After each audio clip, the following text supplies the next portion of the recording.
നമസ്കാരം. ഹരി ഓം. ശ്രീപത്മനാഭസ്വാമി പെരുമാളിന് മഹാകുംഭാഭിഷേകം നടക്കാൻ പോകുന്ന വിവരം എല്ലാ ഭക്തരും അറിഞ്ഞിട്ടുണ്ടാകുമല്ലോ അല്ലേ?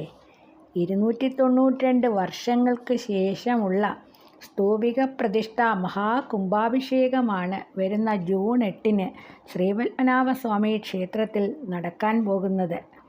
എല്ലാ പെരുമാൾ ഭക്തരും ഇതിനകം തന്നെ ഈ വിശേഷം അറിഞ്ഞിട്ടുണ്ടാവുമെന്നറിയാം. എങ്കിലും എനിക്കറിയാവുന്ന കാര്യങ്ങൾ ഞാൻ പങ്കുവയ്ക്കാം. ശ്രീപത്മനാഭസ്വാമി ക്ഷേത്രത്തിലെ ഭഗവാന്റെ ഒറ്റക്കൽ മണ്ഡപത്തിൻ്റെയും ഗർഭഗൃഹത്തിൻ്റെയും പൂർണ്ണ തോതിലുള്ള സ്തൂപിക പ്രതിഷ്ഠ മഹാകുംഭാഭിഷേകം ഇതിനു മുമ്പ് നടന്നത് AD 1733 മതിലകം രേഖകൾ പ്രകാരമാണ് പറയുന്നത്. ഉത്രട്ടാതി തിരുനാൾ ഗൗരി പാർവതീഭായിയുടെ ഭരണകാലത്തും തുടർന്ന് ശ്രീപത്മനാഭദാസനായി തിരുവിതാംകൂറിൻ്റെ അധികാരിയായി മാറിയ സ്വാതി തിരുനാൾ മഹാരാജാവിൻ്റെ സമയത്തും ഗർഭഗൃഹത്തിൻ്റെ മച്ചിൽ അറ്റകുറ്റപ്പണികൾ നടത്തിയെങ്കിലും അന്നൊന്നും പൂർണ്ണതോതിൽ കലശമാടിയതായി രേഖകളിലെങ്ങും കാണുന്നില്ല. ആയതിനാൽ 292 വർഷങ്ങൾക്ക് ശേഷം നമ്മുടെ ഓരോരുത്തരുടെയും മണ്ണിലെ ഈ ജീവിതകാലത്ത് സംഭവിക്കാൻ പോകുന്ന ഈ പുണ്യം സ്തൂപിക പ്രതിഷ്ഠ മഹാകുംഭാഭിഷേകം തീർച്ചയായും ഒരു മഹാസംഭവവും അതുപോലെ തന്നെ നമ്മുടെ എല്ലാ ജന്മപുണ്യവും തന്നെയാണ്.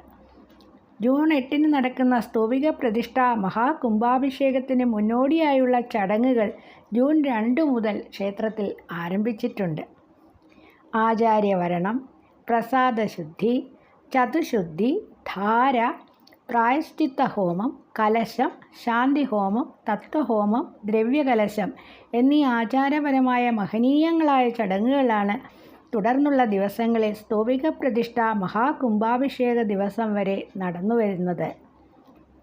എല്ലാ ശ്രീപത്മനാഭ ഭക്തരും എല്ലാ പെരുമാൾ ഭക്തരും സ്തൂപിക പ്രതിഷ്ഠ കുംഭാഭിഷേകത്തിൽ പങ്കെടുക്കാൻ ശ്രമിക്കുക. എല്ലാവർക്കും അതിനുള്ള സാഹചര്യം ഉണ്ടാകട്ടെ എന്ന് ആത്മാർത്ഥമായി പ്രാർത്ഥിക്കുകയാണ്. എല്ലാവർക്കും ശ്രീഹരി വിഷ്ണുവിൻ്റെ അനുഗ്രഹാശിസുകൾ ഉണ്ടാകട്ടെ. ആദി വിരാട് പുരുഷ നാരായണായ നമോ നമ. ശ്രീപത്മനാഭ നാരായണ, എന്നാത്മപ്രണാമം തവ തിരുവടികളിൽ. ഗോവിന്ദ ഹരി ഗോവിന്ദ. സർവം നാരായണാർപ്പിതം. ഓം നമോ നാരായണായ. ഓം നമോ നാരായണായ.